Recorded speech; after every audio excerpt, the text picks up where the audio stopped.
Imagine a world where a single sneeze could spiral into a death sentence. What if the village healer's harmless herb brew was all it took to light the town pyre? Today we're counting down history's most brutal witch trials ever recorded. Dark chapters where fear, politics, and superstition combine to create perfect storms of persecution. The year is 1428. Nestled between snow-capped peaks, the Swiss Alpine valleys of Valais are about to become ground zero for a continental nightmare. What begins as whispers of weather manipulation quickly erupts into Europe's first mass witch panic. It starts simply enough. After years of devastating plague, failed harvests, and bitter winters, the people need someone to blame. Local officials, desperate to explain their misfortunes, turn to an ancient fear: witchcraft. But this time, they have something new: systematic torture. Under the guidance of secular judges and visiting inquisitors like Johannes Nieder, the valleys become laboratories for extracting confessions. The accused, mostly poor, mostly women, are subjected to the strappado, where their arms are tied behind their backs and they're hoisted by ropes until shoulders dislocate. Some face the witch chair, an iron seat studded with spikes, heated from below. One confession begets 5 more names. 5 confessions yield 25. The arithmetic of agony multiplies exponentially. What makes Valais particularly chilling isn't just the body count, though nearly 400 will burn before it's done. It's that these trials create the template. Court records meticulously document successful interrogation methods. Manuals spread these techniques to neighboring regions. Theological justifications are refined. As flames consume village after village, a new economy emerges. Executioners charge by the body, scribes by the page. Confiscated property fills municipal coffers. When the smoke finally clears in 1447, Valais has exported more than fear. It's exported an instruction manual for witch hunting that will haunt Europe for centuries to come. The French city of Arras, 1459.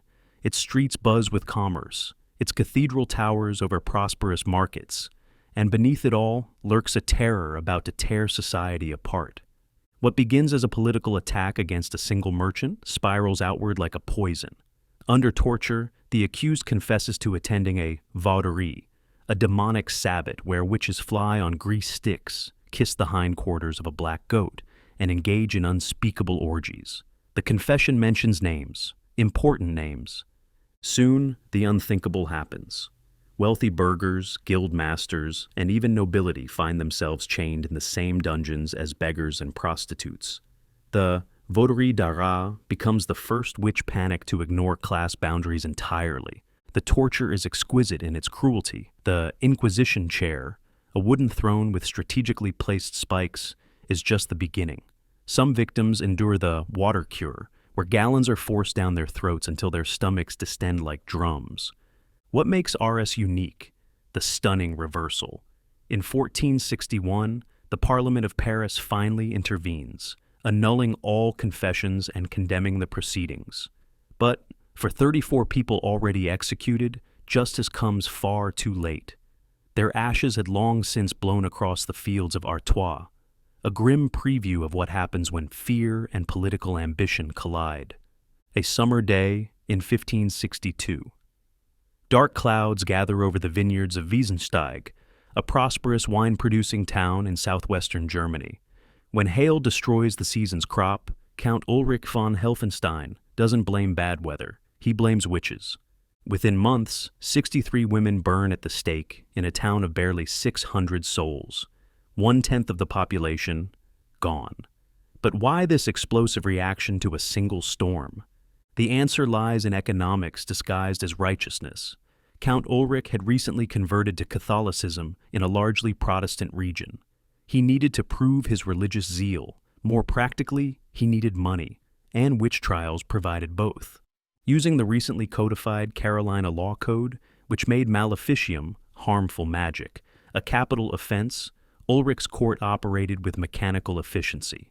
Accusation led to arrest, arrest to torture, torture to confession, confession to execution. Not a single person was acquitted. Most disturbing was the speed.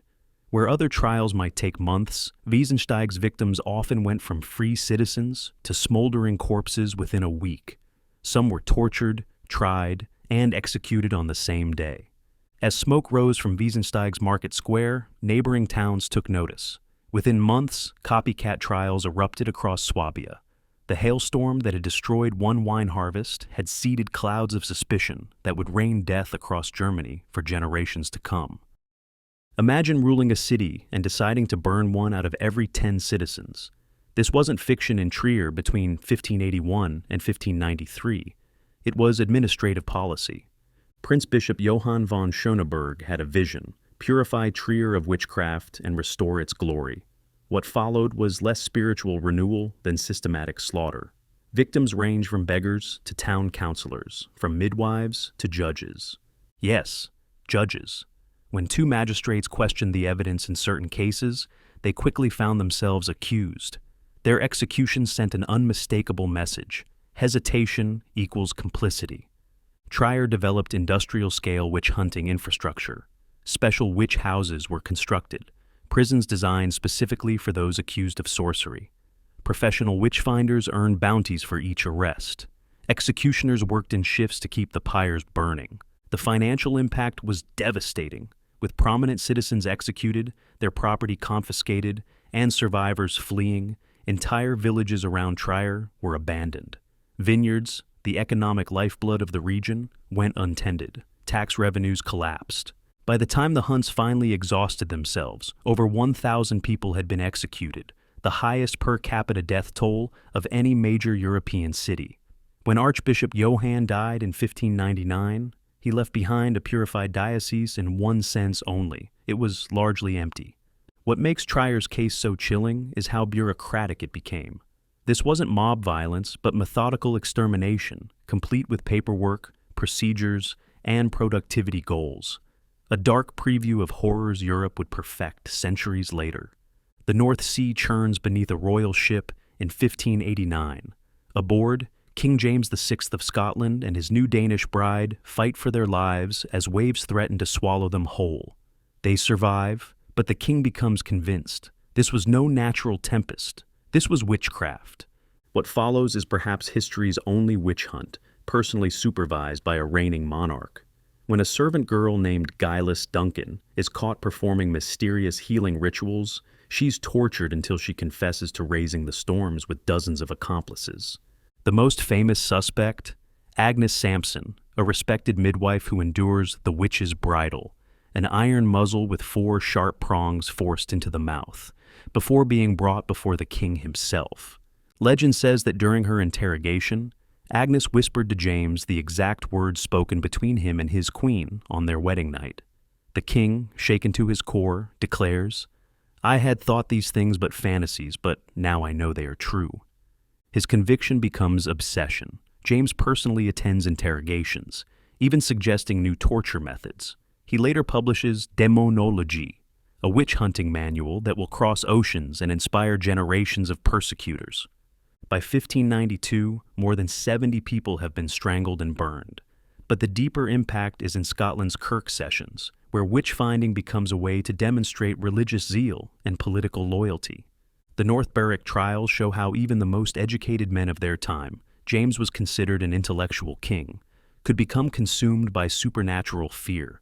More disturbing still, they demonstrate how witch hunts function as political theater, with monarchs and ministers performing righteousness through others' suffering. Lancashire, 1612.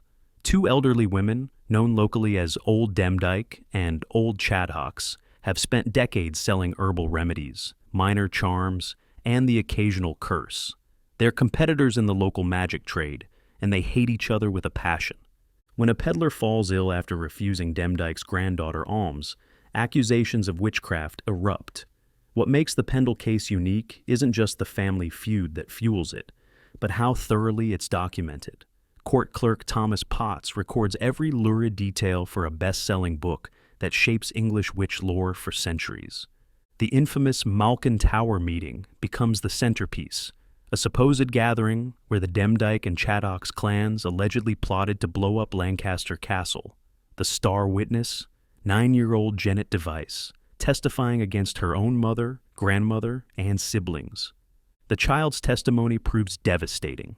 With judges eager to please King James, the same monarch from North Berwick, Genet's words condemn 10 people to the gallows.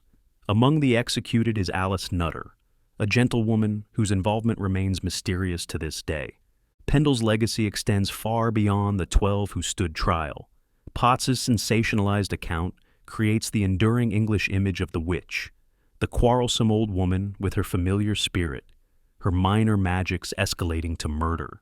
3 centuries later, these stereotypes would still have power to kill. Can witch-burning bankroll a palace? In Bamberg, Germany, between 1627 and 1632, Prince Bishop Johann Georg Fuchs von Dornheim proves it can. Bamberg's trials stand out for their naked financial motives and their targeting of the elite. When witch hunters focus on wealthy merchants, prominent officials, and even fellow clergymen, the true agenda becomes clear: confiscation of property. The centerpiece of Bamberg's terror is the Drudenhaus, Witch House, a specialized prison built solely for torture and confession. Inside its soundproofed walls, suspects face the thumbscrews, leg vices, and strappado. Some endure the witch chair, an iron seat studded with spikes, heated from below until flesh sizzles. What makes Bamberg particularly perverse is its bureaucratic efficiency. Meticulous records track expenses, confessions, and property seizures. Some execution documents even feature border decorations of inked tears, hand-colored with gold leaf, aesthetic flourishes on death warrants. No one is safe. When the Chancellor, Dr. Georg Hahn, questions the proceedings, he, his wife, and their daughter are promptly arrested. All 3 burn. Before Hahn's execution, he's forced to watch as his daughter is tortured, then his wife strapped to a stake.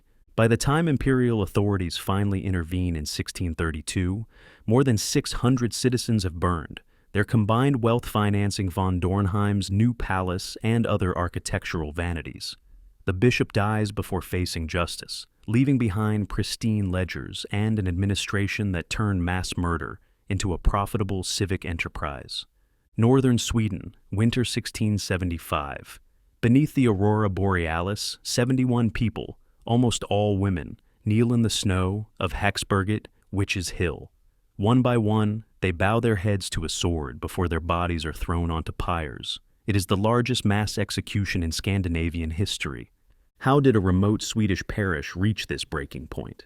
The answer begins with children. Lutheran pastor Laurentius Horneus, convinced his parish is infested with witches, instructs local children in detecting the devil's mark.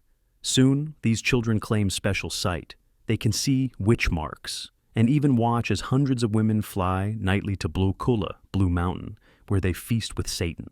As accusations multiply, Horneus implements a brutal method. Suspected witches are thrown into freezing lakes. Those who float are guilty.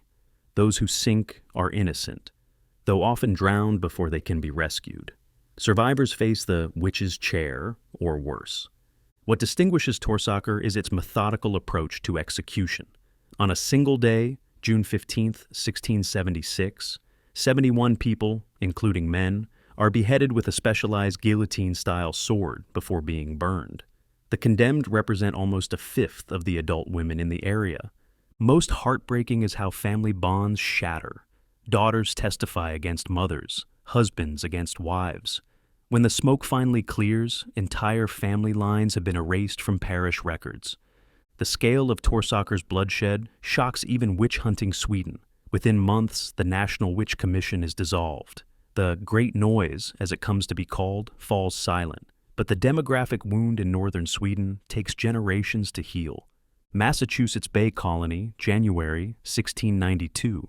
2 young girls begin to contort, bark like dogs, and speak in tongues. Within months, 20 people will hang, 1 will be pressed to death with stones, and hundreds imprisoned. How did America's most notorious witch hunt spiral so quickly? Salem's panic doesn't emerge from nowhere. This Puritan community sits on a frontier still smoldering from King Philip's War. Smallpox has decimated families. Property disputes divide neighbors. Recent refugees from witch hunts in England bring fresh fears across the Atlantic.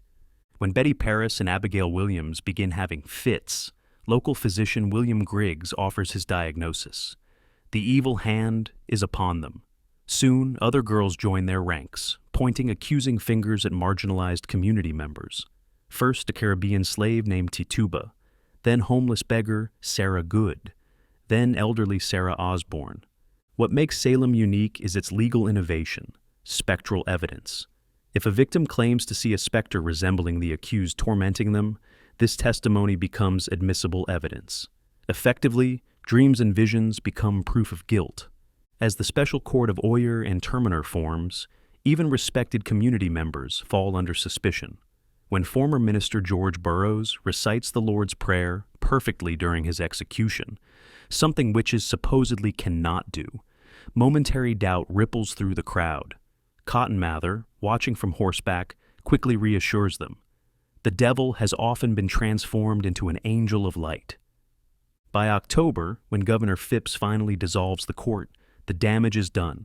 Salem becomes America's cautionary tale, so infamous that later generations issue public apologies and pay reparations to victims' families. 3 centuries later, it remains the template for how rapidly a community can turn against itself when fear overrides reason. What's most chilling isn't the ancient superstition, it's how modern the mechanics feel. Economic anxiety, political opportunism, property seizure, and scapegoating outsiders. These forces haven't vanished, they've just found new targets. Which panic of today might future historians judge as mercilessly as we judge these witch hunts? Subscribe for more untold medieval mysteries before the next bonfire is lit.